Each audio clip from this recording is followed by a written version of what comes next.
So Nietzsche says in his capacity as one of the protagonists in the Wilhelm Weishettel's drama where Nietzsche confronts Platon, that against Platon's accusation, you have created it yourself. And Nietzsche says, no, nihilism has come unbidden.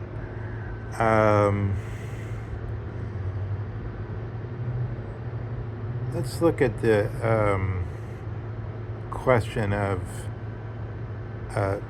the transcendental evaluation of the Kalon or Edel or the noble as it looks under the forces of nihilism. So we have this theological opinion that the beauty is somehow, it signals our attention, it draws our attention, and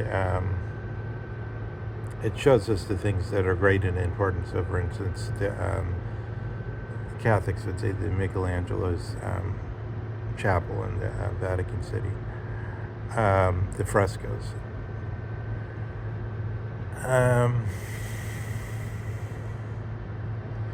But why is one forbidden from saying, what about the beauty of evil things? This is obviously, de Sade is in the moral sphere, this is obviously, to some extent, I won't say Mishima, because Mishima is more, he just sort of regards all moral questions sort of condescendingly somehow. Both the high and the low opinions. But the ones that consciously set themselves up against that and then try to show evil as beautiful, I guess an interesting avenue into that is Mozart, right? Because Mozart in Don Giovanni, so Isaiah Berlin's analysis, at first, it's not that it's a censorship like with I think Ibsen's Doll's House was censored in Germany. It's a different kind of censorship. It's a moral level of censorship, not at overtly what the plot says about politics, but it's about the fact of what one can say in an acceptable way in public.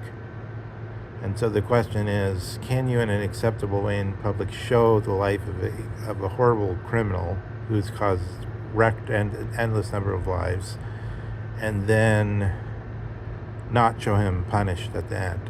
So it's sort of similar to the Hays Code and this kind of thing, and the idea of the traditional Hollywood film where you must show the bad guy, Scarface or whatever, Paul Muni, getting it in the end. And if possible, making him look stupid, perhaps in the later versions with the Murder Inc. With Peter Falk, where they kind of try to make him look like a dummy at the end.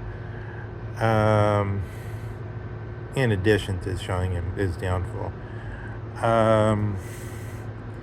This is sort of the moral dimension, but then there's also this dimension of immediate social action, like should women be allowed to go into the profession? Should women be, I guess in the case of Doll's House, should they be, even the question of the legality of divorce was in question, I think.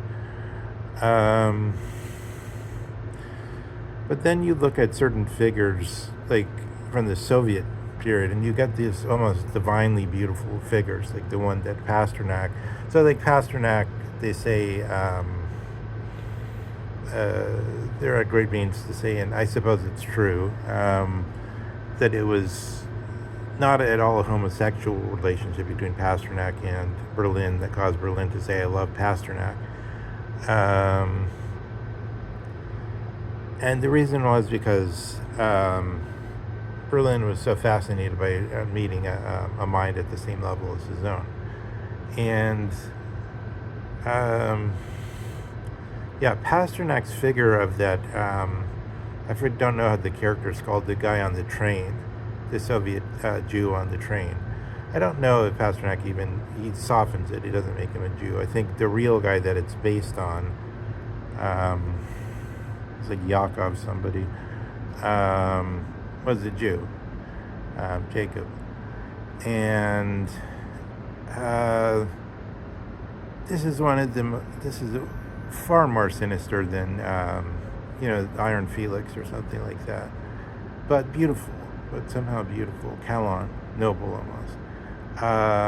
Now, this is very difficult. Once Catholic priests, like Bishop Barron, are telling us the Calon, the beautiful, the almost the pulchritudinous, can lead us towards the agathon, towards the good, then we're in a confusion. We're already in a confusion, and that's already in the most standard Catholic teaching. So we have an incursion into the most standard Catholic teaching in Nietzsche too, I would say.